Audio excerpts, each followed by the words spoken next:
All right, and we're live. Okay, Dylan, welcome back. So excited to do this. I've been wanting to do this since literally we hung up on the last one. I know. Um, right? It means, yeah. And for anyone who hasn't seen this, this is part two. There's a link below in the description to part one. Like all good things, there'll probably be a trilogy at the minimum, right? Of this. At the moment, we're just in duology land. We're sort of like Hand of Thrawn, Paul Kemp duology level, right? But we'll Mhm. definitely make this at least a three, if not, many more parter. But in the first video, again, for folks who didn't watch or want to get caught up, we talked about the history of the EU fandom, basically pre 2014, pre discontinuation, decanonization, all the way through 2015. And I actually think we did a pretty good job. We spent about 2+ hours. We got to almost everything I think, wanted to cover. Well, maybe with one or two, I think one very notable exception we might want to sort of dive Yeah. into a little bit here up front, get kind of caught up. Probably the same thing with the next video we'll do. There'll be things that we'll think about Right. And afterwards. But right. But what we want to set out to do is, at the minimum, probably cover, since we covered 2014, 2015 last time, 2016 and 2017 this time, see sort of how much time that takes. And for folks, again, who hadn't seen the previous video, what we did a while back as sort of the basis for thinking through how to do these, right, is to sort of put together a list. And we've been collaborating on this for like a month or two now, right? yeah. Just by year, all of the things, all the events, activities, everything from cool publishing things relative to like EU or little things happening in the movement, to the Billboard campaign, to the good and the bad. And again, we want to make really clear, we're not here to gossip. We're not here to sort of name names. Mhm. We'll highlight the good things and the good people and the good activities, but we're not here to sort of just talk about Right. dirt. But I do think there's value in, particularly as people are still joining the EU fandom and the EU movement, the movement to continue Legends along a parallel path new canon. I think it's worth folks knowing what things have been tried, which things have worked, which things haven't worked so well. Not so that we all agree on one strategy moving forward, but that we just know what's worked, what hasn't. Again, as I said last time, and I'll say again, I will always say, let a thousand flowers bloom. And with that, Dylan, what did we miss from last time that we need to get caught up We on? missed a big one because this is going to be one that's kind of a reoccurring topic within this because it comes up every couple of years pretty much. I know But what you're going to say. Lost EU. Yeah. So we had So for those of you who don't know, I've almost certain I've said this many times on many different podcasts, but when the EU was decanonized, I think it was Joe Bongiorno, was it, who like immediately said, "Okay, we're not getting anything new. I'm gonna see what else is still out there," and contacted everyone that had some sort of story that was in the works, that was some stage of like development and completion, but got canceled before it hit the deadline. And almost everyone that he contacted either didn't have it anymore, but wanted to post it, but they didn't have it anymore, or were somewhat scared, had it in some way, but were somewhat scared to put it out because of the various legalities of it. But Yep. two that we got, one is very well known. One I don't think a lot of people know, but two that we definitely got around this era in 2015 were Heart of the Jedi, the more famous one, and also Skywalkers, which was a roughly, I think, a 90-page novella about the Clone Wars era, but of the Yep. I think it was written on the era of the original multimedia project, not post TCW Clone Wars. Am I correct on that? That's a good question. I mean, in terms of, I don't, well, huh. I actually think it was initially developed sometime post 2008. So I'm not entirely sure. I mean, it's certainly Okay. set. Yeah. I mean, and interestingly, by the way, it is set very early in the Clone Wars Hmm. itself, and actually has a lot of interesting references to some of the early Marvel comics too. So it's a wonderful sort of continuity laden story. But for some reason, I wish I had my facts better on this. It's been so long since I looked into this. For some reason, I want to think that it actually got developed, um, even in the 2010s, maybe. So in any event, we'll be fact checked on that. We can do an update in the next video about all that. But not to bury the point, a very important part, Lost EU, and it also included a short story in the back, Lone Wolf. Hmm. And again, it's weird to say this now, but like back in, because these both happened in 2015. Like as we said, we were so starved of new Legends content. We were celebrating the Imperial Handbook and the paperback copy of Honor Among Thieves coming out, because those were the only big new releases that we had. And one was just a re-release, not even a full release. But it was this stuff that was really really monumental. This, and also what was still coming out and still does to this day, the various Old Republic short stories that they would Mhm. post online. And this is also the era that the Fantasy Flight source books were still pretty much legends, but around 2016 they started diving into becoming more and more canon. So it's this 2014, 2015, it was really the era of amongst EU content of like wrapping up everything in a not great way, but at least it was something. Yeah. Right. Everything had come to a grinding halt on April 25th. And so, again, thanks to Joe Bongiorno primarily and others. Yeah. For at the minimum, I think, just indexing what's out there, right? Including things that, as you said, were canceled or things that were Mhm. maybe never even begun or maybe were only at the outline stage, just indexing everything that we could possibly know about what we would have gotten or at some point should have gotten. Again, from the whole range, from things that barely got off the ground to things that were completed but canceled, including, by the way, things like Supernatural Encounters, Joe's own book, which is getting updated and will come out hopefully later this year, which was uniquely never canceled, and it will realistically be probably the last real big genuine thing from the pre 2014 era out there that we're still waiting on. I think we'll probably still continue to get drips and drops of Lost EU in a way that we got in a big way in 2014, 2015. But yeah, I mean, thanks to him primarily, Mhm. we've got at the minimum the list and lots of closure, I think, around things that we know we don't need to wait for anymore. Things like the Nightfall trilogy, whatever was begun of that for the new NJO. We know that that's now gone forever. We know that the Margaret Right. Weiss novel is gone forever. So, in some ways, as sad as it is not to get that, at least we know for certainty, right? For Yeah. certainty's sake, that stuff is just gone for good. Don't bother trying to track it down. Now, there's actually one, I think I've said this before. One interesting point about Heart of the Jedi is if you look up Heart of the Jedi on YouTube, there is a YouTube video from a Kenneth Flint from 10 years ago that Hmm. is just the first chapter of Heart of the Jedi. It's just Yeah. screenshots of the entire first chapter. It's about a 2-minute video. Very, it's something in like the wild, weird history of that book that Yeah. like, it's kind of a little footnote, but it's a nice little like, I guess, foreshadowing of what was eventually to come. Yep. Yeah, for sure. It's almost amazing now. We're jumping ahead a little bit to what we'll probably talk about down the road in a future video about 2021. Obviously, with last year's excitement around it being uploaded by someone to Amazon, and just sort of catching wildfire, and almost reintroducing it to a new generation of fans who weren't Mhm. aware of it coming out in 2015 on StarWarsTimeline.net. But it's almost so much has happened with just that book post 2014. Ironically enough, after the decanonization, after the supposed end of the EU, that I can't even remember my pre 2014 knowledge and familiarity with the book. I don't remember now if I Mhm. knew about it before 2014. See, I So don't think much has come, right? I Since, don't right? I don't think we did, because I think Heart of the Jedi was kind of a buried one because it was early Bantam, but there wasn't much about it. Like I think of like the ones we knew, I think all of the NJO ones, everyone knew. Everyone knew about all the canceled NJO ones, Yep. because Del Rey had made it very public of what books were coming out and how many. And around that time, also the internet was fairly present. This was the early Yes. 2000s, Yes. so we would see those releases. We knew about them.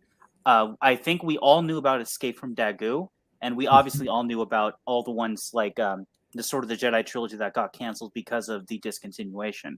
But Yep. I don't think Heart of the Jedi was on any of our radar prior to it coming. Joe is saying, "It's here. I have it. Yeah. It's Yeah. on the website. Yeah. Yeah. Here's all And the history behind it." it's amazing. Yeah. Others too, like Blood Oath, right? I mean, things that were Mhm. specifically Yeah. plugged on StarWars.com, right? Now, I did a video a while back. I do have a UK Bantam promo that indicates that Heart of the Jedi is coming, right? So, I mean, if folks had really, really good memories, they might have remembered these obscure little pamphlets they picked up in UK bookshops, 25 years ago, right? But yeah, beyond that, it's so funny. We've heard so much about it since, again, ironically, after the EU ended, right? That it's almost, even if we did remember it, I don't know that we would have a genuine memory of what our memories of it were pre 2014. Anyway, yeah, cannot be overstated. And How significant that lost EU is to this early era of the post 2014 this, as we're fandom. getting into 2016, this is actually a good segue because we don't have it on our list, but I do believe the first original printings were of those two novels were done. The official, unofficial fan printings were done Yeah, in 2016. Those Lulu runs that lasted maybe a week total yeah, that's right. between all of them. They happened at the same time. Well, let's just do it. Let's just look. We're in 2016 now. Okay, we're officially here in 2016, and again, it is the perfect segue because for anyone who doesn't yet know, most people watching this probably are familiar with what happened last year with Heart of the Jedi, it getting uploaded by a fan, presumably on Amazon, lasting for maybe 2 months. It was really only discovered by the larger fandom maybe By a couple of weeks April, before. yeah, it was put up in early March. We discovered it in April 30th, and it was taken down on I think May 10th or 11th. So it had a good 2 weeks of being on the Amazon where everyone knew about it. Yeah, 2 weeks where we were promoting it, right? Where we'd Right. sort of spread the word and stuff. And again, it was so interesting to see there were a number of people, many of whom were around in 2015, 2016, when it was getting posted to StarWarsTimeline.net and when it was getting uploaded to Lulu, which we'll talk about in a second. Who I just weren't around. It was available so briefly in 2016. Many people sort of missed the boat. So it was so exciting to see people not only get access to it again in a physical way if that's what they desired, because again, it'll always be available to read for free on StarWarsTimeline.net. But it was interesting to see how many people, even veteran fans, were almost discovering the existence of this thing for the first time, who just did not remember the 2015 first appearance. But yeah, so for folks who weren't around, in Lulu, very, very briefly, and we talked about how important Facebook was back in the early fandom. I remember these messages on these various Facebook groups saying, Mm-hmm. this is here, it's been uploaded, it's at Lulu, get it now, get it while it's hot. There was a hardcover, there was a paperback.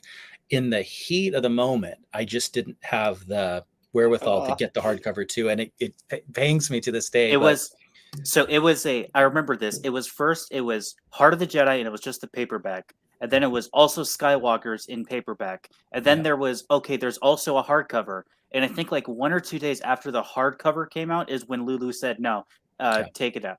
And that was must like have, that was a week of time yeah, of that all those were out. And it was done, it was over. We actually the person who made that cover again, um actually, because the original cover, the front cover, um that had been made and commissioned for, but they didn't have a back cover. So they just went and I think it was like Photoshop or Painter or something, and just continued the design of that was on the front cover over onto the back cover to make that back yeah, cover. And right, the 2016 Lulu and the 2021 Amazons actually do have different back covers. That's a way mhm, you can tell.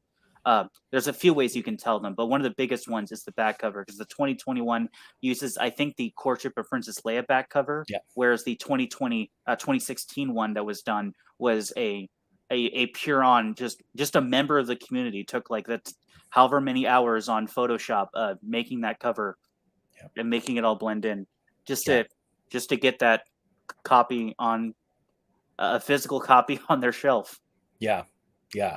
Pretty amazing, and it's we don't have exact numbers, but you can sort of just guesstimate just based on a variety of anecdotal factors that until the 2021 Amazon upload, I mean there were, I mean, tops maybe 100 people in the world who had the Yeah, physical edition, right?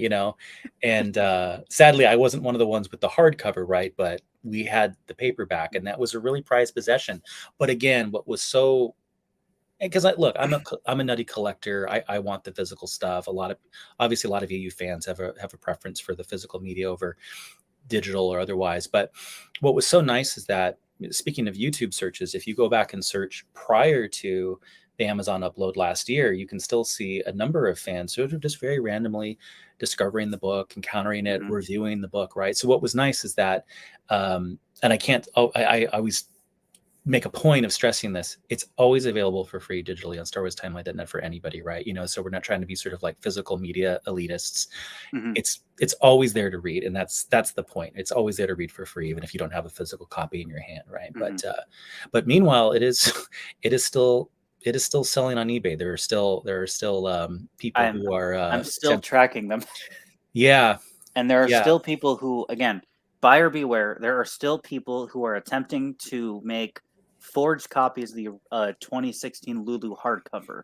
Be very careful.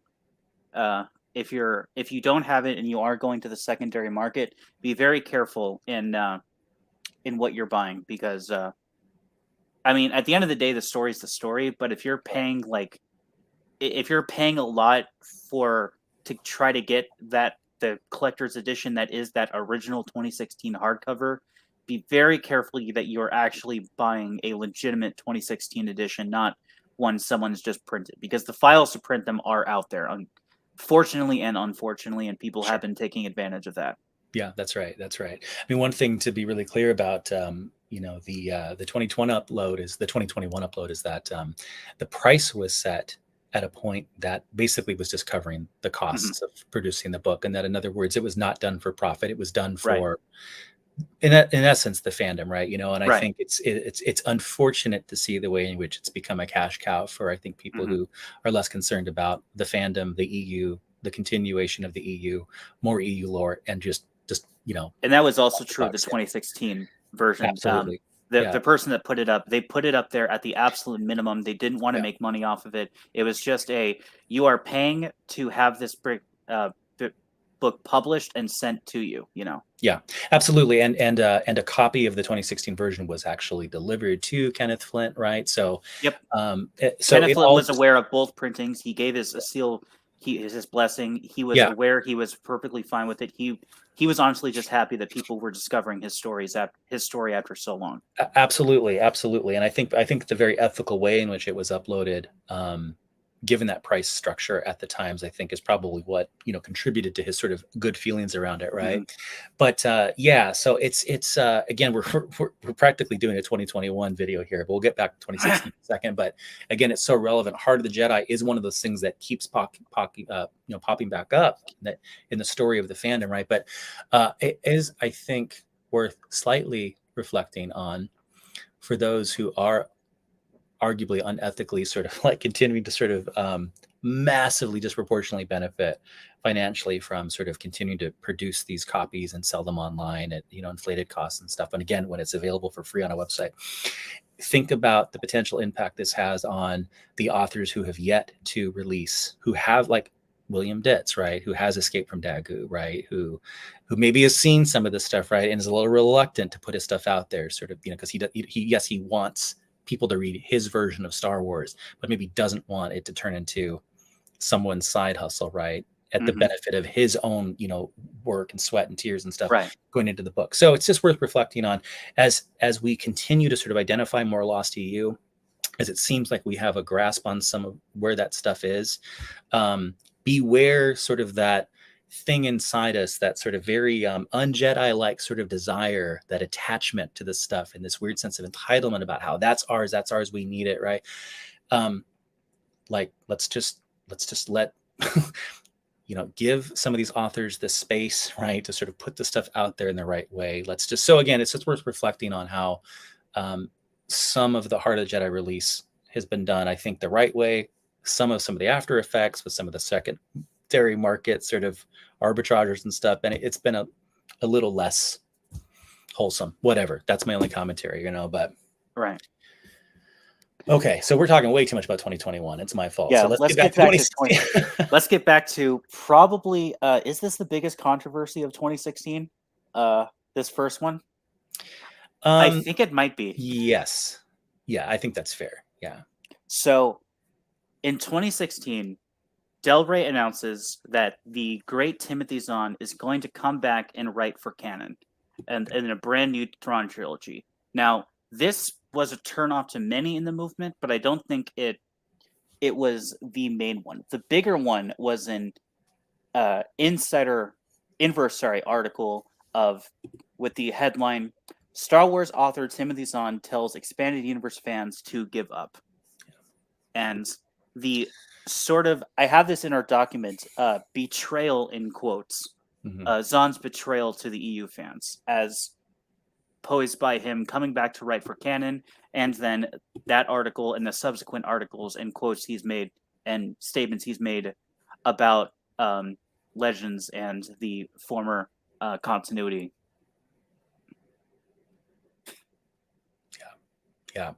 I'm scanning the article. I'm trying to remember if there was any really choice quotes, but I mean, it's definitely one of a string of things he said, both in print and, captured on video at cons and at talks and Q&As. And the general sense you got from him around the time, and might still get publicly, is like, kind of get over it, right? That ultimately, and I think the thing he often analogized the EU to was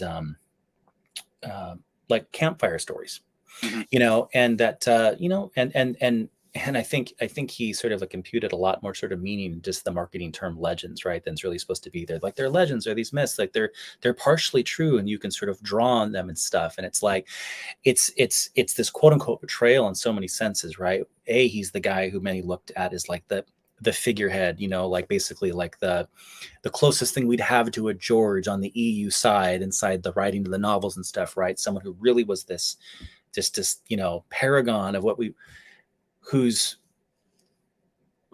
in some sense undermining the very idea that there are two canons and continuities, right? One of which needs to be continued along the elder path, that ultimately, no, they're just a bunch of half true campfire stories, and I remember in one video too, in one Q&A that got out, I remember he told all of us to basically relax, right? And again, I think that like I think documented in the last video, how can you relax after the way in which everything went down in 2014? And I think, no, I mean, clearly the fact that there's now a movement in this fandom to continue it, we haven't relaxed, or we're still not relaxed, right? We're not angry, we're not bitter, but we're not backing down. And we were basically told by, again, someone almost on the level of a Lucas to many, that we should just give up. Brutal. Especially as I believe this actually came out. This stuff started coming out after the billboard had already gone up.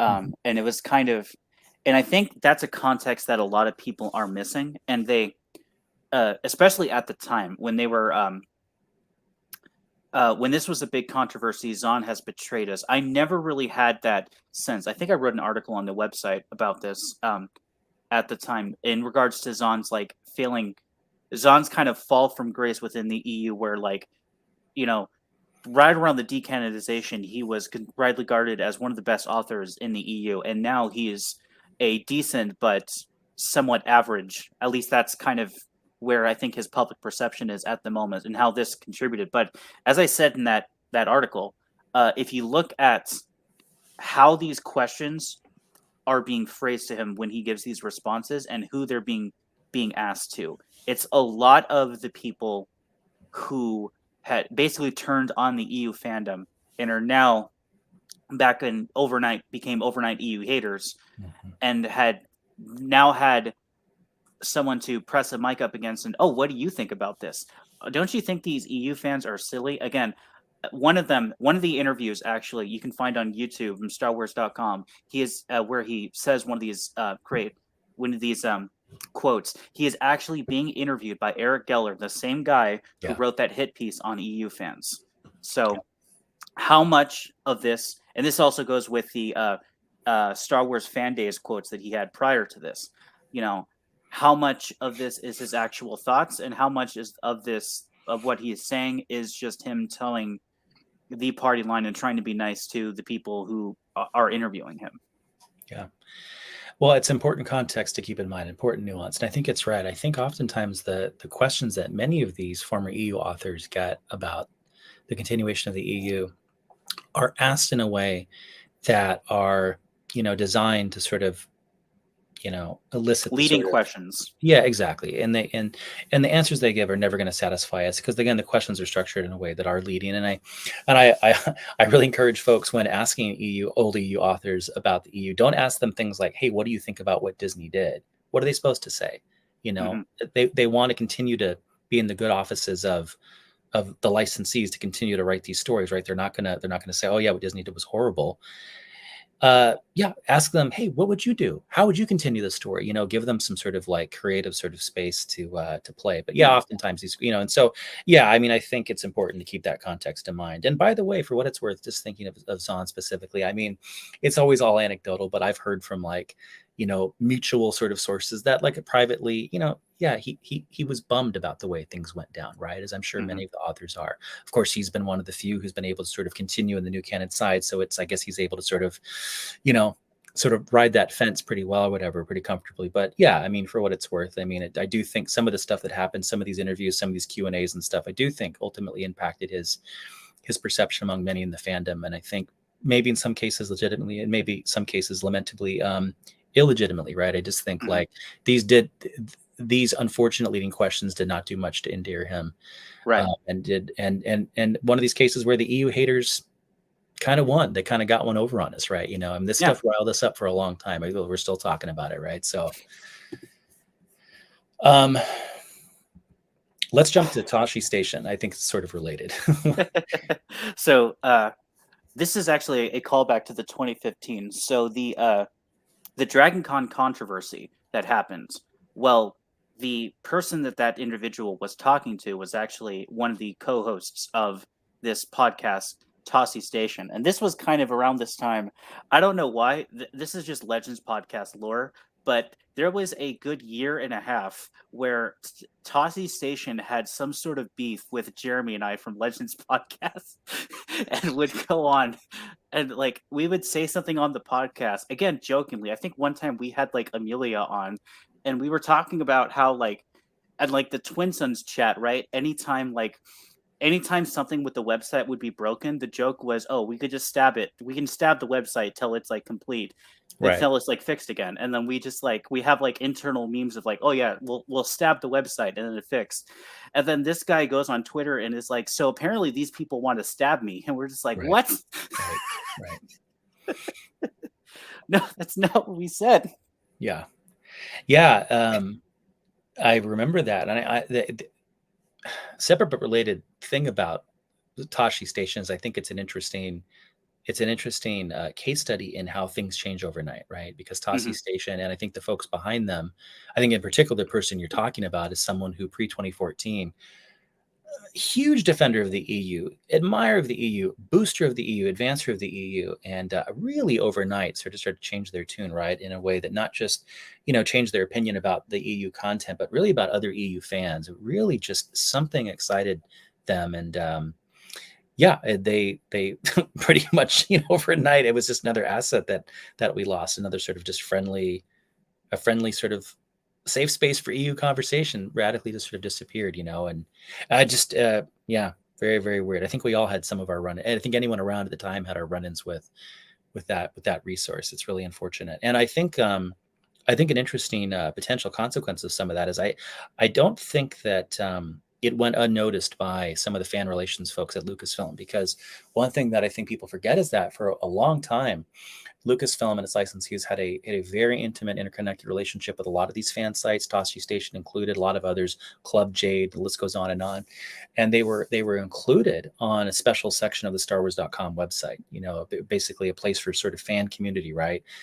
These websites were given a platform by StarWars.com, in addition to the fact that for a number of years, they were often given, I mean, think of Death Troopers. It was a really cool sort of marketing ploy when Death Troopers came out, where a number of these fan sites were basically given bits of EU content in the form of like lost messages from the ship, right, to sort of like send out. So there's actually, technically, if you want the complete list of all EU content, you need to track down these fan messages on these fan sites, right? Things that, again, were all interconnected in StarWars.com. It's around this point, I forget exactly what year it happened. It's around this point when StarWars.com said, we're done. They shut that down. No more fan section, no more cross-linking, no more highlighting these groups. And you have to wonder if that was a small victory for us. Did they look around and just say, what are these groups doing beyond just sort of like fighting civil wars within the Star Wars group? So yeah, interesting. Very sad end to all of that. Talk about the failed EU convention. So the failed EU convention, this is again another callback to the 2015 Dragon Con, because the person that was behind that, handing out leaflets that kind of got put a bad rep for us, he had this idea of, we will, if we're not gonna, if we don't have any space to go, right, we should make our own convention. And he had this idea to put together an EU convention. And I was actually a part of, sort of, I was kind of in like the group that he was planning this out of, and was sort of in a leadership position of that group until I eventually left, because it was way too ambitious for what Right. he was trying to do for it. And it eventually ended up, I don't remember a lot of it, but it was, he had this very interesting personality that made it kind of hard to work with him. And he had these really grand ideas, and not really a plan for how to put it all together. Uh, I actually left while it was still in the process, but I know from some people who did stay in and tried to make this work, that they actually for a while had actually put money down towards this, Mm. and for a good year or two were like waiting on their money back. I think they eventually did get their money back, but it was just this idea that oh, we can all meet up at a convention, that was sort of doomed to fail, because I mean, it's really hard to get a whole bunch of EU fans out to one place. Yeah. Uh, like even with Twin Suns, we kind of talked about. I think we either talked about it on our air, or after, with the Billboard, when we all went to see the Billboard, and how, oh, that would have been such a great thing Yeah. to like have a whole bunch of other people to come out. And that thought hadn't occurred to me, but it's just so difficult to be like, okay, let's all meet here and on this time and on this day. And I guess celebration is a good, but even when Yeah. there's a celebration, it's hard to get everyone to come out there. It's Yeah. hard to get everyone to spend money. It's hard to even get, if you're planning a convention, it's like a whole bunch of people have to pay money to rent out the venue first off, right? And then it's like, okay, what do we do once it gets there? Again, DashCon being the perfect example of how all of that can go so absolutely terribly wrong. And it was kind of in the back of my mind.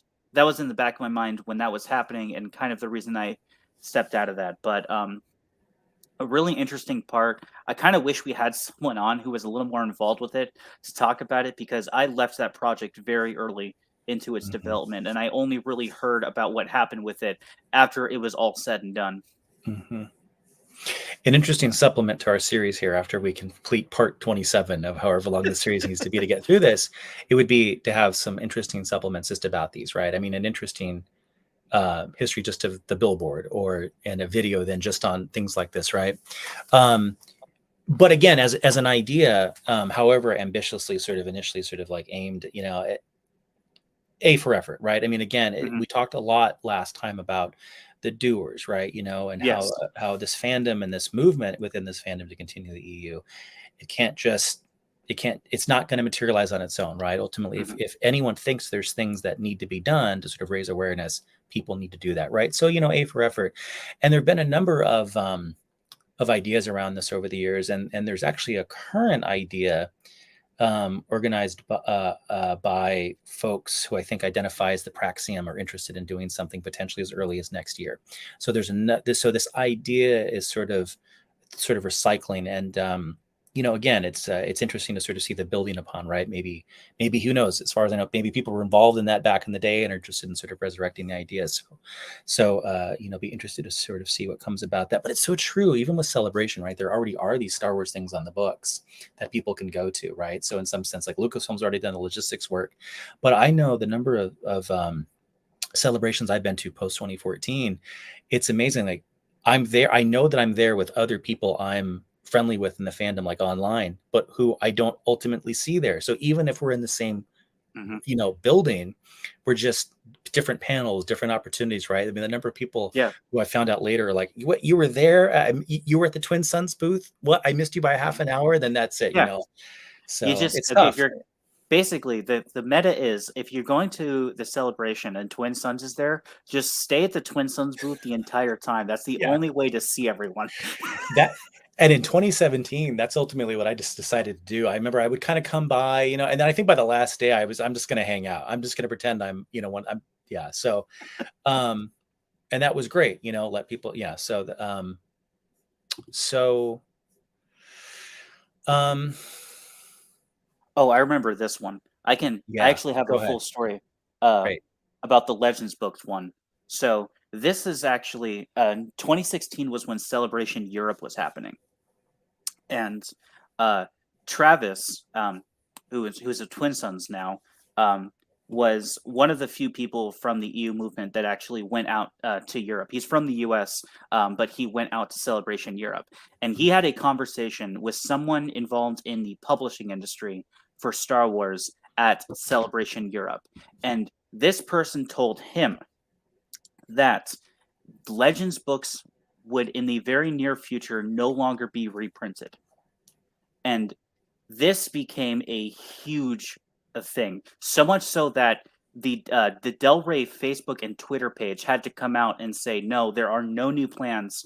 There are no plans to eventually cancel the Right. reprinting of Legends. Legends books will always be reprinted. It may not be continuing, but it will always be reprinted. And this was a huge controversy. And kind of looking back on it with a bit of hindsight and knowing what happens with the Legends industry in Europe, I almost wonder if that was specifically just the UK publisher.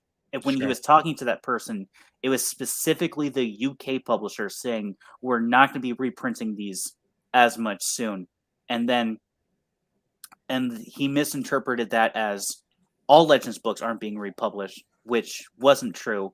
And then it kind of died down a little bit. And then several years later, when the European publishers started losing the rights to them, it kind of fell by the wayside. Not a lot of people. Uh, the outrage had kind of already passed, if so to say, so to Sure. speak. There are always rumors, and oftentimes they're panics, right? That kind of then someone makes something up or misinterprets something. You still see to this day, and then it turns into a big controversy on Twitter or what have you. Right? About I visited my local Barnes and Noble, and I didn't see any Legends books, and they're going out of print, and made up stories about how I talked to the manager, and they told me, yeah, we're not getting any more.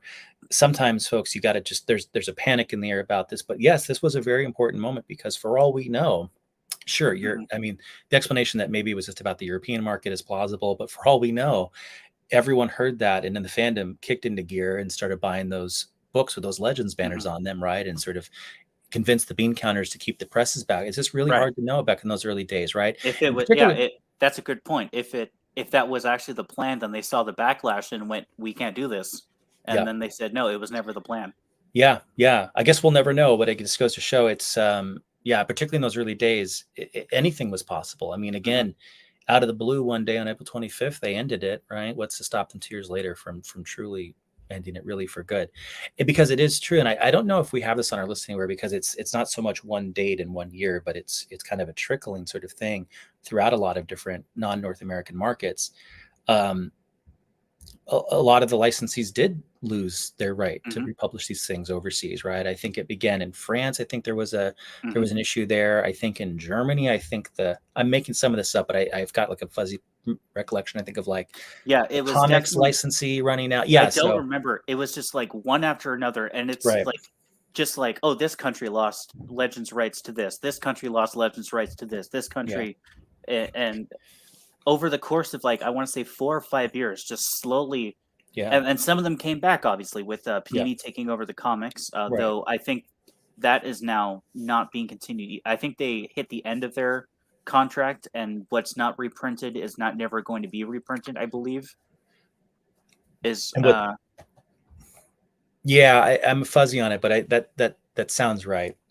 And what's important to remember too is in a lot of countries outside North America is that in some cases, some of the licensees never had rights to the full Mhm. catalog. So it's the case that even in the best of times, audiences were only getting part of the EU, and then again to face a scenario where they're not going to get anything else, Mhm. even like this scant little bit they got was really bad. And I think this is really important to contextualize in the context of those very early days post 2014.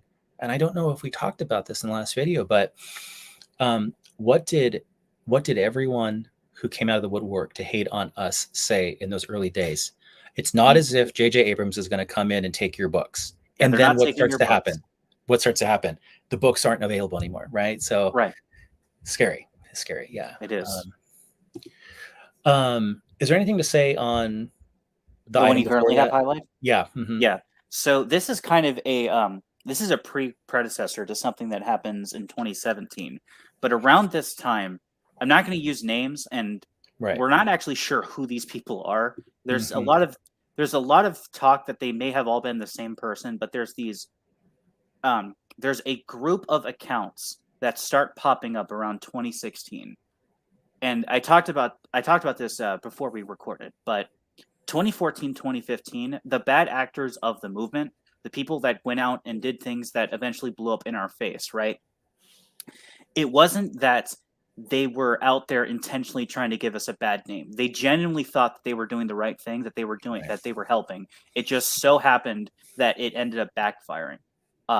2016 is around the time we get the dedicated trolls who either infiltrate and do stuff purposely to cause a rise out of people, or say that these people that did this were like basically do bad things and then say, oh well, I'm an EU fan and all of us EU fans support this, and it became a very big issue. And I don't know if they're actually still active, but you can, if you're going through old archives and you're looking at things, it's very easy to spot who these people are, because they will always use the terminology bring back legends. That's which the movement has never actually really used that exact verbiage. Not to get like too technical with like what we call ourselves, but Right. whenever you see someone say bring back legends, it's always been, that was always a phrase given to us by the opposition. And Right. around that time, people in the community started joining the community, doing bad things, and calling themselves as bring back legends. Right. It's really suspicious. And unfortunately, as we'll get into again when we get to 2017, I think the most famous incident of this movement, this so-called movement within the movement, Yeah. that Yeah. unfortunately was a real pain on our side for a lot of these years. Mm-hmm. Yeah, it's hard to remember again, and I think partly because something I've already alluded to that we talked a lot about last time, which is again like certain social media platforms played a really critical role in kind of helping to put this movement inside this fandom together. And we're still talking about an era in 2016, 2017 when most of the action is still happening, say on Facebook and stuff, where it's easy to create troll accounts, to be in troll groups and stuff. And I just think as the fandom and as the movement has just sort of distributed throughout so many other platforms, some of these people and their Facebook pages just don't have the power they did before. But I mean, there was a time when every day it seemed like you saw stuff like this and you just don't know what to make of it. But yeah, and the bring us back legends thing, it's just, it wouldn't make any sense to us because we didn't lose legends, we lost the EU, which then they called legends. So and this is, I don't know if we talked about this, right, but it was hashtag give us legends. Yes, right? give us legends. Yes. It was originally give us more legends and then shortened to give us legends, but Yeah. that was always what we used. And then all of a sudden it's bring back legends is what they and again, it started with, it was after the Billboard, we were called the Bring Back Legends movement. And then after that happened, again, these troublemakers started showing up and saying, I'm doing this for the Bring Back Legends movement. And it's like, okay, but again, it's the difference of intentions with the pre-2016 troll bad actors and the post-2016 is that I definitely think that after 2016 they were genuinely trying to give us a bad name and for one reason or another. There's a couple things left under 2016. I'm actually going to jump to the last one just because there's an interesting segue here, and it's just a very brief note, which is that the expandinguniverse.com, which is obviously a resource for EU fans, both in terms of sort of like educating fans about the EU, but also sort of serving as one of the platforms to help sort of advocate for its continuation. It was initially planned in 2016. Matt Wilkins and I sort of we had a conversation. Like I'm trying to think, it might have been like January 2016 or something, if not earlier, and we both just kind of simultaneously were like, yeah, like I think Matt had the idea of a site. And by the way, there had been sites too before and attempts at Mm-hmm. sites and stuff.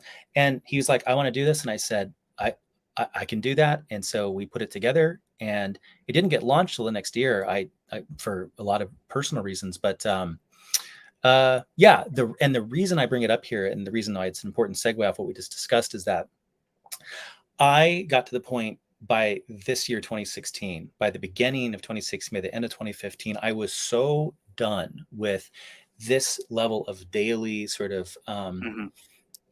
nonsense on social media, right? If you Right. wanted to be involved as a doer in the EU fandom, you had to be in these groups, you had to be on these pages, you had to be involved in this.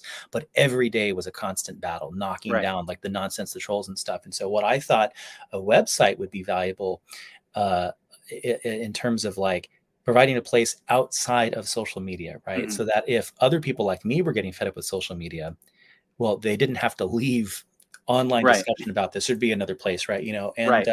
so that was the basic idea. So in any event, that got started very early 2016. So so I think two big categories of things left in 2016. One is obviously the Billboard, which we talked a lot about last time, and then I think the other is sort of everything related to the Jaina Hasbro Yeah. and everything, right? Yeah. So do you want to hit up the Billboard again? Anything that we didn't cover there? I mean, obviously this is the year it goes up, right? So yeah, I don't think there's a lot because it kind of just goes up. Because we had the funds in January, but it doesn't go up until April. And then we had the Bill, Brian, and I had the idea of, oh, we'll all meet up in San Francisco. Bill was actually going to be there all week, basically, and was camping out. He bought like a hotel room that had a view of like the billboard of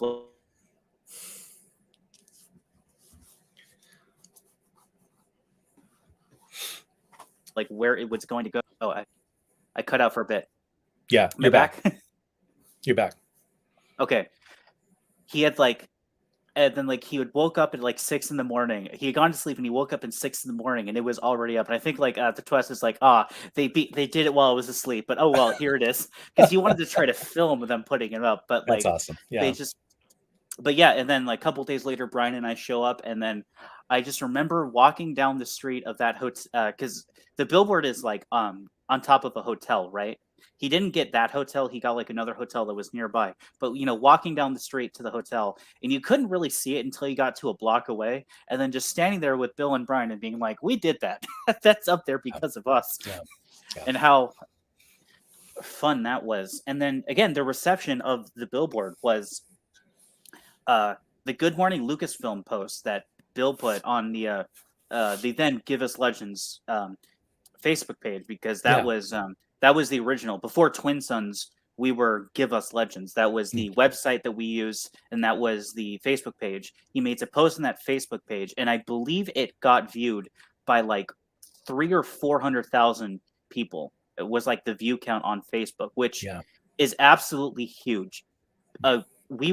We had a reach combined of all the EU movement. We probably had a reach of maybe 10,000, maybe across all of our pages. We could get that. And like the fact that easily like 60 times that number saw that went up. We got the news we got the news coverage of it, several articles. I believe oh shoot. I'm blanking on who first broke the story, but they broke it, and then eventually a bunch of other sites broke it, and then Yahoo breaks it, and then I remember that first original site that broke it, like even like came back like a few days later and said, actually, and because the first one is just like a standard like, oh, fans did this. This is what their website says, yada yada yada. But then they actually came back several days later and was like, actually, it makes a lot of sense. Why shouldn't they have their books? And did like a whole like affirmative of what we were asking for. And I think unfortunately one of the worst things about the billboard going up was how so many people misinterpreted the message of the people that thought, again, it was the same thing, that it was the same arguments basically in 2014. Oh, well, they can't bring back Legends. What do they want to do? Cancel all the new movies? Right. And Right. it's like, no, that's not what we're asking. Where it's we want to continue it, and it's like, oh, they'll never do it because, again, the thought process was they'll never bring back Legends because they're not canceling the movies, right? That was Mhm. like the leap that people had made, Yeah. that they thought that us getting more Legends meant that they don't get movies or Yeah. their new canon. And the uh oh, there was a this was actually so there was one, I remember, a satire article but written by one of the troll sites, and I have to give credit where credit's due. All right, if you can be funny in your trolling, then like, Sure. or be creative, then I have to give credit where credit's due. Yeah. It was The headline was anti-EU fans even bigger billboard next to the original billboard saying like keep it decanonized. It was something along those lines, and they had Yeah. like photoshopped this really big, and I'm just like, okay, that's funny. I'll give you that Yeah. one. Yeah. That's great. No, that's right. That's right. Um, I I told you in the last video, it was either on the video or after we ended the stream, but when I saw the photos of you guys there outside Lucasfilm next to the Yoda statue and having visited, I was so excited for you guys. I was so excited for the fandom. Um, and I really wish I could have been there. Really wish I could have been there to see it. But it was such a great thing. Obviously, you already alluded to this. It was something tangible. It was there. You guys made that happen, and you made it happen for us, and for the fandom, and for the EU and its continuation. So it was a really, really special moment. And Pablo took a photo of it and tweeted it, Mhm. right? So it grabbed a lot of really positive attention. By the way, though, it's funny. I mean, it's the thing to not to sound bitter, but the whole challenge, the whole uphill battle we've always faced is that at the time, it turns out there already was a billboard that, in some sense, was the Disney canon side, and it was every billboard for The Force Awakens everywhere in the world, right? And so Mhm. that's the whole point, that everywhere else in the culture was something, in some sense, we had to kind of fight against, right? Everything else, every pop culture website, every other Star Wars Facebook group, every bus shelter with a poster, every billboard, right? Every TV ad, everything for Star Wars was promoting the other continuity, right? It was just Mhm. so finally one little billboard, right? And there were still trolls to come out to knock it, right? But Right. so um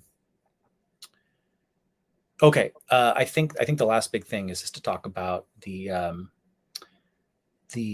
Jaina poll, and I have, yeah, That why whole don't, battle. yeah, that battle. There's a lot to talk about when we talk about Hasbro figures and polls, particularly into 2017. But I don't know. Maybe we should just kind of briefly hit on this, and we'll probably pick it up in 2017 with So yeah. Ben. Yeah. So this is the Jaina poll. They did another poll. Hasbro did another fan poll to have a figure made into the actual Black Series line. And after the success of the Revan campaign, we're just like, okay, let's put more expanded universe characters out there, and let's like get an expanded universe character made. Unfortunately for us, we were a little bit too successful at this, because when the finals came out, there were 4 EU figures that were in the finals, and then Right. Rex and Dengar. Rex, I guess, is technically an expanded universe character, but Right. being that he is TCW and TCW got brought into canon, a lot of us don't really count Rex as an EU character. So there was this potential. We thought that, shoot, 4 characters, we're gonna split the vote. We're all gonna vote for different people, and then Rex, who the TCW fans, or Dengar, who all the supposed actual like real collectors want, is going to win. Right. So we internally had a discussion and decided we are going to rally behind Jaina, because the others were Starkiller, Mara Jade, and I forget who the fourth one was. Yeah, I But our can't think. basic uh, thought process was that Jaina is, because this is also at the time when I don't think we got into this. This was at the time when I think Disney and Lucasfilm thought that they could make us go away by incorporating Legends characters into the canon. This is when Thrawn came back. This is when they did all of those. So we figured that Jaina would be the best example of this, because if we can get Jaina to win, there's no way, like, it would break all of the new canon continuity to say that Han and Leia had another kid that was actually a twin of another, that was Right. actually one set of a twin, that was Jaina.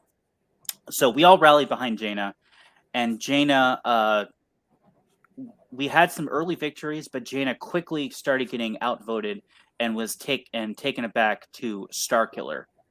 And we quickly realized how the Starkiller fans were winning, were getting all these votes in for Starkiller, and how they were basically exploding the voting site.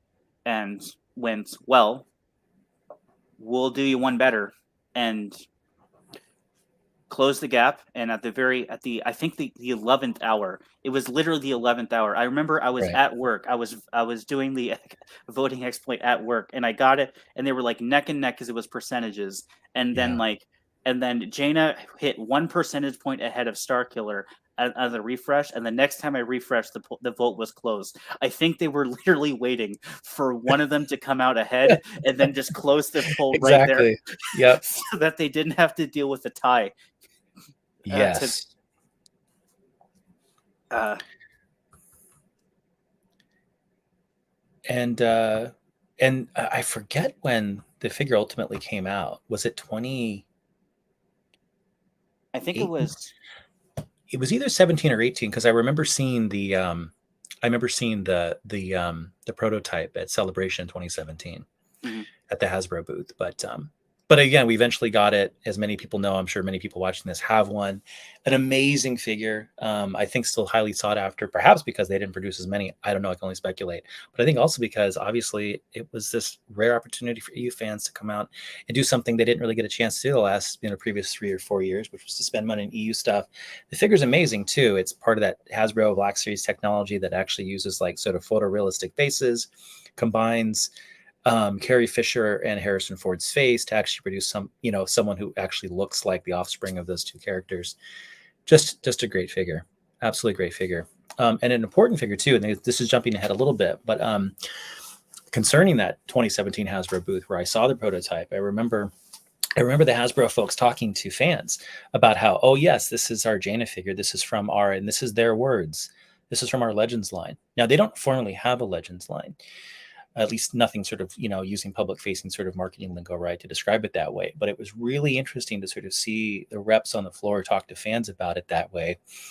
You really got a sense that, yeah, Hasbro, one of many licensees who clearly understands that there's a growing aggregate demand for EU Legends related content Darth and Talon. Sorry, I was looking up. merchandise. Darth Talon was the other one. Oh, wow. Interesting. Wow. Okay.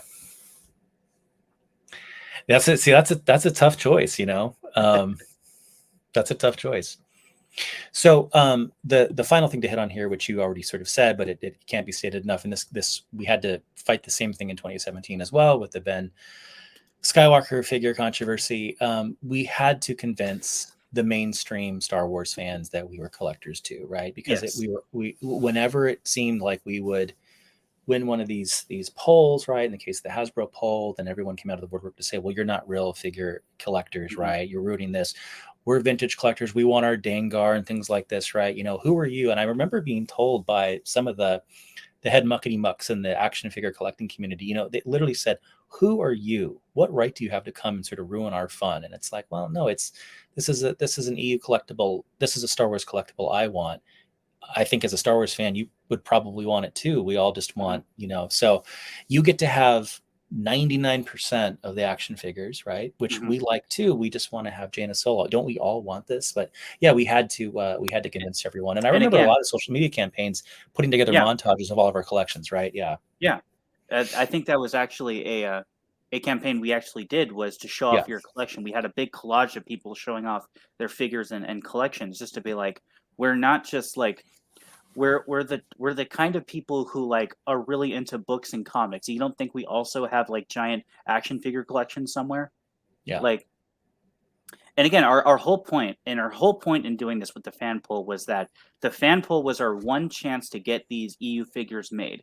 Because as we pointed out, there's actually a famous meme from around this time. Vote for Jaina. They'll probably make Rex and Dengar anyway. They made Rex and Dengar anyway. Exactly. All of the finalists in 2015 that didn't win, they all got their figures. Most of the 2017 finalists that didn't win, they got their figures. It's the ones that don't get figures made are the EU ones. And our argument then, and argument still is, this is the only way we can get these figures. You guys will eventually, the so-called collectors, the ones that, and the ones they rally behind, you will eventually get these figures. We Yeah. cannot get these figures any other way unless we vote for them, unless we literally force Hasbro to make these figures because they have to honor a fan poll. That's the Yeah. only way we can get these figures. Yeah. Yeah. Exactly. Exactly. Well, I think we've covered 2016, and I think As we've best got as we can. as We've best. probably Yeah. missed a lot. If you're Oh, for around from this era and we miss something, please let us know in the comments. On the next video we'll go over everything we missed. Absolutely. On this video, we spent at least 25 minutes going back to like the previous video, right? So we'll Yeah. probably do the same the next time too. So 2017, we have fewer things on the list, and I think probably as a consequence of several things. One, I think some of the things are really, really big, really important things. There's a lot to sort of deconstruct and unpack, like even within this seemingly smaller list. But I also think it's because, and this is just my impression, it sort of feels like those early days and those early years, so much has to happen on so many different levels at the same time, right? It's coming to terms with what happened in 2014. It's understanding our place in the fandom, building a movement. There's so much infrastructure building, right? There's so much, so many creative assertions we need to make about who we are, what we want, so much messaging, so many experiments, so many strategies, tactics. There's so much that has to happen. By 2017, I feel like in some ways it really starts to come to fruition, right? And so we get to sort of, I think, really highlight some really big successes. And I think I think one obvious thing to talk about is, I think, well, is there an Where obvious? I should we mean, start? yeah, it's a good question. I mean, in my personal history, 2017 matters to me because it's, for instance, it's where I meet you for the first time at Celebration Yep. Orlando. I mean, I do think a big thing to talk about is, I think, Twin Suns at Celebration 2017. I think for a variety of Yeah. reasons, if you want to give a kind of an overview there. So yeah, we decided to go to Celebration. At that point, we had basically just put up a billboard and had donated maybe 22 books, but we had formed a nonprofit, and we were like, well, if again, this is kind of the kind of in lieu of the failed billboard. It's like, not the failed billboard, the failed convention. It's like, well, we can just go to Yeah. Celebration. We've been to Celebration before, but actually to have like an official fan table be so we were technically invited, but there was still an application. We had to apply to get invited, but we were still invited. We are still given a fan table, and we ended up going to Celebration Orlando, the first kind of official presence at a convention from the expanded universe, and it was surreal, honestly. Like having our own table, doing the fundraiser for the table to get all the to get that banner, the banner that we still use. I think Yeah. Brian has it somewhere in his probably next to his copy of the Queen's Gambit. He wraps it in it. But also just meeting a whole bunch of people. Like I already knew Brian, and I already met Bill at the meetup. But we also had another person, kind of a weird bit continuity. Lynn, who was also one of the half a dozen or so that went to the, I guess, first unofficial EU presence at a Star Wars convention in Anaheim. So it was nice having that little continuity of, 2 years ago we were nobody, but now we're here. We also had Travis, who was at Celebration in Europe. So we kind of had like almost like multiple generations of fans who had been at who had represented the EU at these other conventions, now all coming together to be together at an like officially recognized one. Yeah. It was meeting all of you guys at the fans, doing the raffles, having you guys bring books. A lot of people didn't really know we were bringing books. So a lot of people were going out and buying books at other vendors and bringing them Yes. to us to donate. Yes. The glorified fetch quest, as we called it. Meeting several people. That was when we met our contact at Delray, who Yeah. was surprisingly, was very much aware of who we were and what we were doing. Actually, we had a hashtag at this time, free the Chi, because at the time Leland Chi had gone basically radio silent from having been a big defender, and there was speculation in the movement that Disney had essentially muzzled him and wasn't going to let him speak his mind on things. So there was this hashtag free the Chi thing that happened. And then he was just like, "Oh yeah, I told Leland Chi about that whole hashtag you guys started, and he thought it was funny. Great." Also, this was like a few weeks after Matt had released his video on the Kenobi novel, and Yeah. how there was a promotional like keychain that had a crate dragon, and how like he missed out and he didn't get it. And the Delray contact comes to our burst, and the first thing he says, like, "Is Matt here?" And we're like, Yeah. "Oh no, he couldn't make it." It's like, "Oh well, I have this for him," and he had the keychain. Like they're watching Matt Wilkins. Yeah. And it's just like, whoa. It's worth just, yeah, really underscoring that, I think, for people who both for, I think, the non-EU fan haters, and then I think even later down the road, sort of those continued occasional sort of bad apples who sort of emerge inside the EU fandom, right? To sort of ask, what are we really doing? What are we really, we're not succeeding. Everyone involved is a dummy, right? They don't care. Lucas, the licensees know that we're here, right? To the point that exactly they're watching Matt Wilkins videos, they're giving him gifts, right? They're clued into the hashtags and the memes and stuff, right? They really are paying attention, and it's just really all where of those all of those social media campaigns, what we were saying, that did get through. They do yes, know about us. absolutely. And again, that's why I wanted to highlight that again, like going back to the billboard. Pablo Hidalgo tweeted it, right? They Mhm. saw it, right? Now, again, you could say, well, but they didn't instantly then give us more EU. Well, I don't think anyone ever thought it was going to be that simple, right? Right, But it's always been about sort of not letting them forget that we're here, right? right. And that we continue to grow in terms of like the movement for people interested and hungry for more of this stuff. So, and it's just really neat. I mean, I think we've all sort of personally had our conversations. You've met some of these. You met Chi. You've talked with these.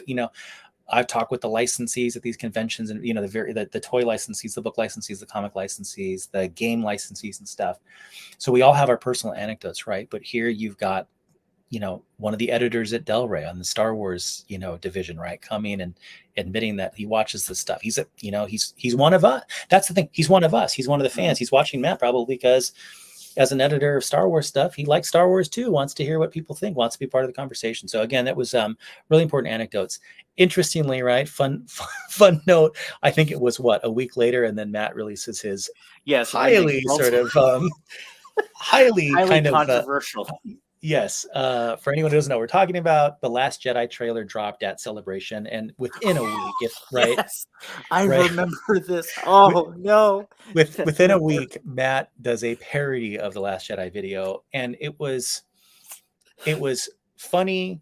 Absolutely, I laughed, I cried, but it was I don't know how he kept together for I can definitely see the tension in your life. oh god. Again, for anyone who doesn't know, what we're talking about, just Google the Last Jedi trailer review or whatever by Matt Wilkins. But what was so funny was, again, obviously we knew Matt was just sort of fooling around.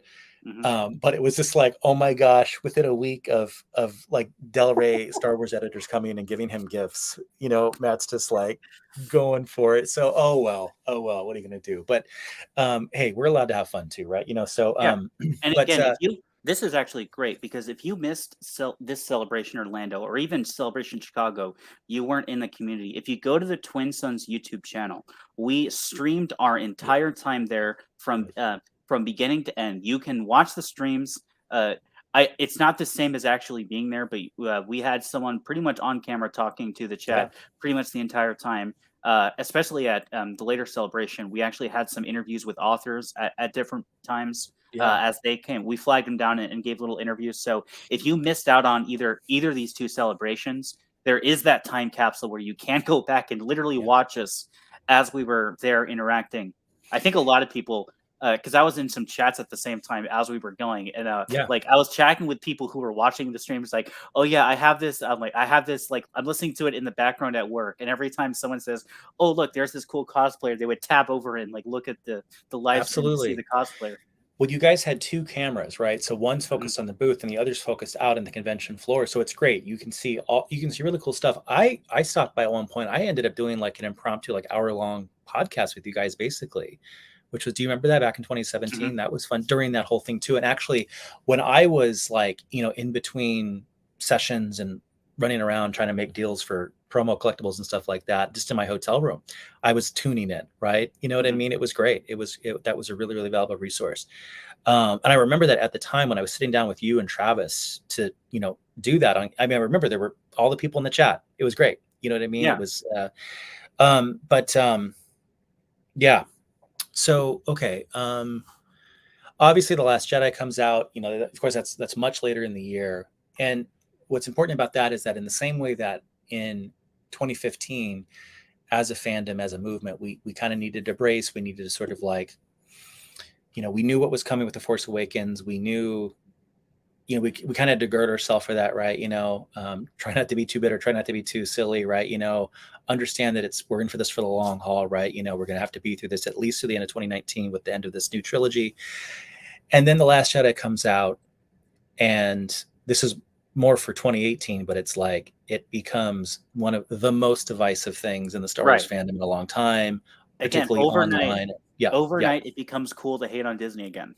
Well Overnight. said. Exactly, right. And again, this is for really 2018, but it becomes one of those weird moments where it's like, to the extent that everyone perceived the EU fandom to be a fandom that was about hating Lucasfilm, when ironically it was about wanting to work with them to continue to give us more, Mhm. um, because it quote unquote kind of became cool to hate the new stuff, right? We got lumped in with a Right. lot of unfortunate stuff that we'd spent the last couple of years frankly working out of our system, right? You know what I mean? All of a sudden it seemed like the broader Star Wars fandom post Last Jedi, with its sense now that it was cool to hate this stuff, was sort of where the EU fandom was very briefly in 2014, right? You know what I mean? And we'd gotten past that, and all of a sudden it sort of felt like the larger Star Wars fandom was now sort of going through that too. And it's not clear that many of those forces have worked that out of their system all these Right. years later, right? And yeah, and so it puts the EU fandom in a very weird sort of position relative to all of these different factions and perceptions of these factions, things like that. But again, it's probably more for 2018 and beyond. So, and I think there's not much to say about this, but the Marie Tran controversy, it relates to this an extent. And I don't follow the new stuff and to know much about it, other than I remember, not surprisingly, all the trolls came out, say nasty Mhm. things about her online. I don't know what they said, but you can Yeah, and fill in then the blank. Whatever. yeah, so the story is that they came out and harassed her because I guess the character, people didn't like the character she played in The Last Jedi, and then she eventually deleted her Instagram account. The reason Right. this is on here is kind of that foreshadowing in 2016 I said of the bad actors. Well, Yeah. this was their big moment where one of them, their accounts, one of the Twitter accounts that was going around doing this said, "That was me. I was the one that organized the thing. They concentrated. It was me and a bunch of other EU fans. Again, it was the Right. oh, this bad thing happened to someone. Well, that was me and other EU fans. Yeah. Me and other EU fans wanted to do this. We did this, and then that getting again put into the press, and then that was the prevailing narrative that EU fans. This was amongst all these little controversies. This was probably the in terms of actual press coverage of specifically us getting blamed for it. This got Yeah. the least amount of traction, but it was still a lot of people saw those. A lot of people saw again. Bring Back Legends was behind getting Marie Tran off of Instagram. Yep. Yeah, it was another one of those cases where even if there weren't the bad actors, sort of like trying to direct the media narrative to us again, it just seemed like there were just those just ready to hear that we were up to no good again, right? Just Mhm. ready to sort of assume that must have been true, right? Where there's smoke, there's fire. And yeah, it was funny. I remember at that time we put up something from someone wrote something in defense of Kelly Marie Tran, and we put that up on the expandinguniverse.com. I was a little reluctant to do so only because at the time I remember thinking like, you know, like I don't know anything about the new stuff. I don't know Yeah. what she plays. I mean, it's like yes, great. It's bad that someone's getting bullied off, online. That's a bad thing. Let's talk about that, right? But it's like in the context of. But then you realize I looked in a little further. It's like yeah, gosh, it's like yet another thing we're getting blamed for. So it's like we have to sort of make our statement, right? So gosh, it's crazy.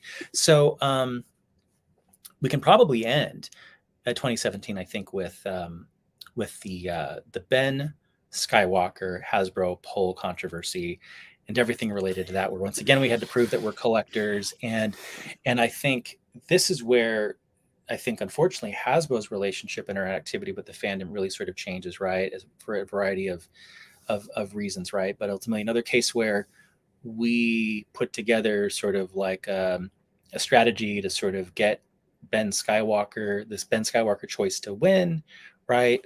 But then that all sort of gets taken away from us, right? So you want to fill in the blanks there? So yeah, so while we were at, if I'm looking off to the side, it's because I'm looking for a specific image to help make this point of how terrible this was. While we were at Celebration Orlando, Yeah. they announced the Jaina figure, and that they announced that there's going to be another fan pull for 2017, but not for the Black Series, but for the Vintage line, and that they were not going to. Again, the thing with the Black Series was the fan pulls was one of the stipulations was uh, a character. There were two rules. They can't be a character that is in the newest movie coming out, because obviously they're going to make action figures for the characters in the new movies, right? And it can't be a character that they had done before. Well, the Black Series was a fairly new line. It had only existed for about 2 or 3 years by the time of the 2015 one, so about 4 or 5 years at this point. So there wasn't that large of a history to go back to. So we had a really like blank slate of Right. run the mill of really popular characters that we could go with that hadn't been made into figures yet because the Black Series was new. But because it was the vintage line, now we had to contend with all of the figures from like the past 2 decades of all of the big names like Amara Jade had already Yeah. had a vintage line figure Right. of the twins had already. So I remember the as we called it, the War Council, when after the Yes. celebration day, when I think it was like at a Red Robin or something, when Yes. like everyone was like eating lunch, and we were just like, okay, we were trying to figure out, okay, who is someone we can rally behind, who is someone that we can like legally like that can follow the rules and like but actually has enough pull that we can rally behind. And it ended up being Ben Skywalker was who we came across, especially because, oh, it would be such a big like middle finger to be like to have another like Ben. Right. Ben character Yeah. get made. uh and I'm But at the not same finding time, this it was. image. But at the same time, there was something really legitimate about it too, because we were going to be getting the cousin right in the Hmm. form of the Black Series. It just made sense. It was, you know, I mean, it could have been Jason, right? But I mean, it was like it made sense. It was like, look, we were really trying to think, about this next generation of characters. So, but the one thing too, though, isn't it the case? If I maybe I'm misremembering this, but I think we got sort of. I think the announcement got moved up, right? I think we all thought we had more time to think about Yeah, because we wanted to usually rally the the fan polls came out in July, but Celebration happened in either April or May. So it was like, whoa, now we've got to, and you, I think you've alluded to this several times, but that it may have been planned that way, as we had allegedly ruined the last two, right, and the fan sites had started to complain about it, that they were going to move it up while we were all busy at Celebration, right, and then right. not Unable, able. Right. We in a position not to get the news immediately, not in a position to sort of rally the troops. Not, and by the way, I also remember the window being very tight too, so that it was Mhm. not the sort of thing we could all wait to sort of get back home and get right. We really had to decide it there. Is that there's a photo I think from that Red Robin, and it was a Red Robin in Orlando, and it's I've got really good memories of that because it really was like, Oh, it was so much fun. It was like we yeah, were all on our phones because there was yes, like 10 of us there, but we are also talking with like a whole bunch of people who weren't there, like on the yes. internet, just being like, okay, we think it should be this. What do you guys think? And like and like the like we can have a conversation. We can have like the equivalent of like 10 like individual text messages in like a chat in like the span of a minute, but like Yes. communicating that information over like an actual text chat and through the internet takes like 10. And it's like the like the delay of like we would come to a conclusion on something, and then they would be like, oh wait, we want this, then we have to go back, and it's like no no no, we and like explain the conversation and the reasoning of how we got there.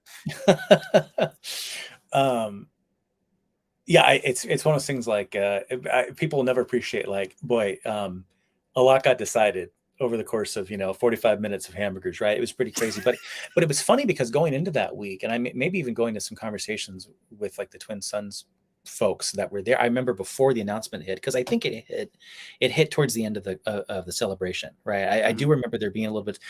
I remember feeling like a certain sense of like cockiness, given how well the Jaina vote had gone before. I remember Mhm. thinking, I think a lot of us thought like, hey, like let's just go for broke. Like let's put up like Kybo Ren or something like Yes, that, I right? Just for remember a bunch, that. And then I think the second we were like, uh-oh, they moved this up on us, it was like, okay, let's get serious, right? And I Right. I really still think that Ben was a really solid pick. And I think the thing to make clear for folks who don't remember this period is that, and help me, I don't want to misremember it, but we put together, the campaign, the strategy, right? And and Ben is winning, right? Yes. So And the then way that something the polls happens. Yeah. work, the way that the polls work, and they've always worked this way, is that Hasbro has a selection of like 2 dozen fan sites. So you would go to each of these fan sites and you would like vote some way in these fan sites. Either they would have a post that you would leave a comment for, or you would send an email into the fan site and you would say which character you wanted, right? And then these fan sites would all put together a list of either top 6 or top 10, depending on what they wanted to do. And they would send that list of their top 6 to Hasbro. And then Hasbro would compile all the 20 or so fan sites, all of their lists together, and then put out the actual top 6 that would actually be made into the figure. And I'm looking for this chart um, that has it. That has all of the work that we had put into this. Yes. Uh, so we had said, okay, the plan is Ben Solo's the vote. Or Ben Solo, Ben Skywalker's the vote. They even Yeah. got me doing it. Ben Skywalker's the vote. We're gonna go out. We're gonna go out to all these fan sites. Vote Ben Skywalker. Vote Ben Skywalker. Vote. Um, vote. Just don't give them any reason to suspect that Okay. we're like, because again, this was when the accusations of there was an exploit in the system and they were using it. So like, okay, but like don't like actually don't exploit it, at least in the fan site side. Like actually vote, go out there. If you have Yeah. multiple emails, that's great, but like actually go out there and vote, But getting the Ben Skywalker. don't cheat or anything. And no, right. Yeah, exactly. And then the a few days into this, I guess some of the fan sites start noticing that a lot of votes for Ben Skywalker are coming in, and there's a lot of people campaigning for Ben Skywalker. And one fan site in particular that was kind of the spearhead basically thought that there was vote tampering happen within the Ben votes and that the Ben votes were illegitimate. They contacted Hasbro about this, about their concerns, and they also sent a message out to the other fan sites of a beware, the Ben voters are basically cheating. And a whole bunch of fan sites, I believe 4 or 5 of like the 20 or so that published lists, ended up when they published their finals came out and admitted that they removed Ben votes to get their finals. Others Yes. didn't say anything about it and just put the votes up as they were. And then finally, there were the ones that said, well, we looked into it and we didn't see that the Ben votes were illegitimate, so we still counted them, but we still looked into it. So I really wish really wish I could find this image. It's somewhere on here. I know it's here somewhere. While you're looking for that, one thing I was trying to look for too before this, and I must have deleted them or something, but I mean, I went crazy with the memes after all this. I mean, just to kind of jump to the conclusion, ultimately what happened is we were on the road to victory, and they basically, snatched it away from us, right? So I mean, I don't think people today understand how close we came to actually getting a Ben Skywalker figure. We were really supposed to, and they took that away. And I think it was also another one of these sad declines. And I think sort of like the licensee relationship with the fans, right? To the extent that some of these fan sites really went out of their way to screw us, basically, right? And to sort of delegitimize the vote. Really unfortunate. There were a couple of sites that did, as you say, like look into it and say, no, there's nothing wrong going on here. And a few of those sites too that even stuck up for us, right? But there was definitely one very clear major actor who, website that just, basically said, no, we're not going to get you what you want. And that's again when we had to really come back and force and to say, well, you're not the gatekeeper of all things sort of Star Wars collectibles, right? Like we're doing this because we want to buy and display on our shelves a Ben Skywalker figure alongside Jaina and everyone else we've been collecting, right? And it was the same thing. A lot of those actors were saying, but no, we're vintage collectors and we want this one, character we didn't get from like the Kenner years or something. It's like, great. We want that too. We also want this other stuff. This is, as you said, a little while ago, this is going to be our only chance to get this figure. You're going to get Dengar. You're going to get so on and so forth, right? But, and of course, I think just like with before, every other character who'd been nominated ultimately, I think has gotten a figure, right? We're still waiting for Ben Skywalker. So here we go. Should I add this? Yeah, showed up on the screen. Oh wait, can we? So this is a list that a member of the community who unfortunately isn't very active anymore, but also they were another Brian, ironically enough, but they made all of when all the news of because many of these sites actually published what their finalists were. So they compiled all of the finalists from all the different sites that had put out lists. As you can see, 3 of them didn't publish lists, and 2 of them ended up removing Ben from the vote entirely, and then put a top what the top vote getters based on the number of times they were put on the list. And as you can see, by this metric, not counting the 3 that we don't have information for, Ben should have been on the final poll, as 10 of the lists came out. And even if the other 3 had left him off, and the others who are lower, the ones that are lower than him, in the 6th position specifically, Dr. Afra only is 4 votes behind him, and there's only 3 upstanding votes. So even if all 3 of those went to Dr. Afra and none of them went to Ben, Ben still doesn't get kicked off the list. Neither does any of the ones before them, under them. But when the final comes out, suspiciously, Ben Skywalker is not on this list, and also suspiciously is the Tonica sisters aren't on this list. Yeah. Sim Lu, I don't think was on there. I think what ended up being the final fan poll 2017. Dr. Afra, I know, ended up winning it.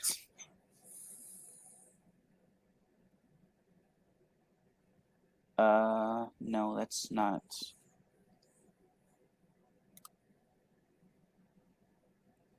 Yeah, Dr. Afra, I know, ended up winning it, which was really, I think, the best icing on the cake. Yes. Yeah, it was Dr. Afra, Sim Lu, Yak Face, Ahsoka from Rebels, ARC Trooper 5s, and Palpatine.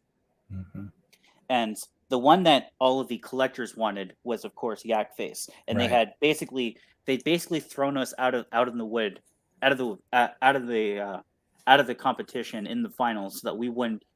They took our character. They took all of them basically that we could possibly rally behind. To get rid of us, and then they ended up still losing to Dr. Afra. who is a character in the new Star Wars Marvel comics. And then they thought that, oh, the EU fans all rallied around Afra, and that's why she won. And it's like, what? No, we didn't care at that point. It didn't make any sense. Didn't make any sense. Yeah, if everyone wanted Yak Face, it was just sort of the, this, this character that some of the veteran collectors of the vintage Kenner era always wanted. But again, it's like, yeah, a unique thing. I want that too. You know what else would be really unique and novel for your action figure collection? Like, yeah, a character from the EU, right? Particularly this many years after decanonization. That's a neat collectible. It'll be a neat figure. The Jaina figure looked great. The Ben figure is going to look great. Yeah, ultimately, it's just and that was kind of the end of it. Now, interestingly, we've gotten more EU characters since in a number of ways, right? But we got a Revan character, and we've gotten some sort of wins here and there. We'll talk about in 2021 some other sort of like one step forward, two steps back with some of the things we got from Hasbro and by way of the EU. But that really sort of was, and 2017 was one of those interesting years, a very formative year in a lot of respects. Obviously, with Twin Suns and continued successes there, with everything that its appearance at Celebration meant, right?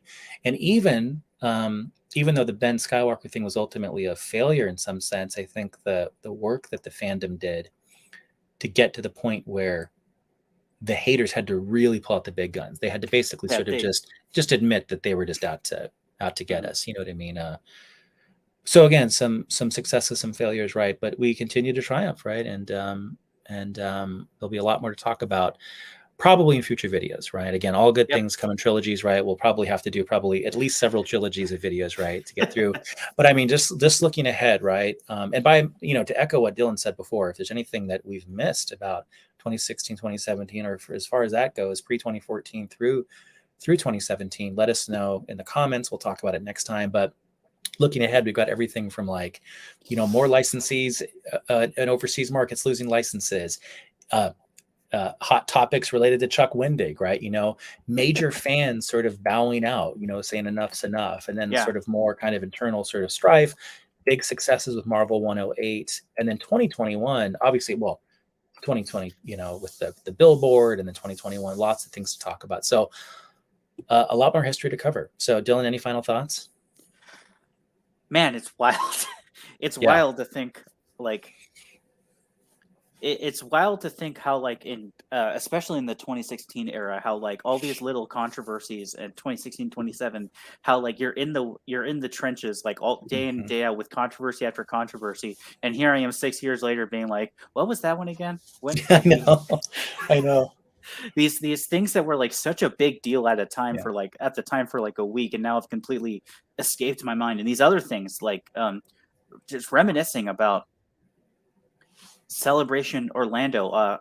There was another meme that was in the community of like again kind of leading into the Zahn's eventual quote unquote betrayal, was the meme of like Zahn plot first. That was a catchphrase that a very prominent member of the community came up with. And actually, remember, they make bracelets for us that we can hand out Celebration. And I remember going up to Zahn at the booth and handing him the bracelet and being like, here you go.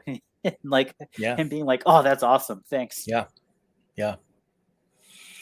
Okay, great. Well, then, to be continued. Dylan, thanks again, and we'll see you all for part 3. Bye-bye.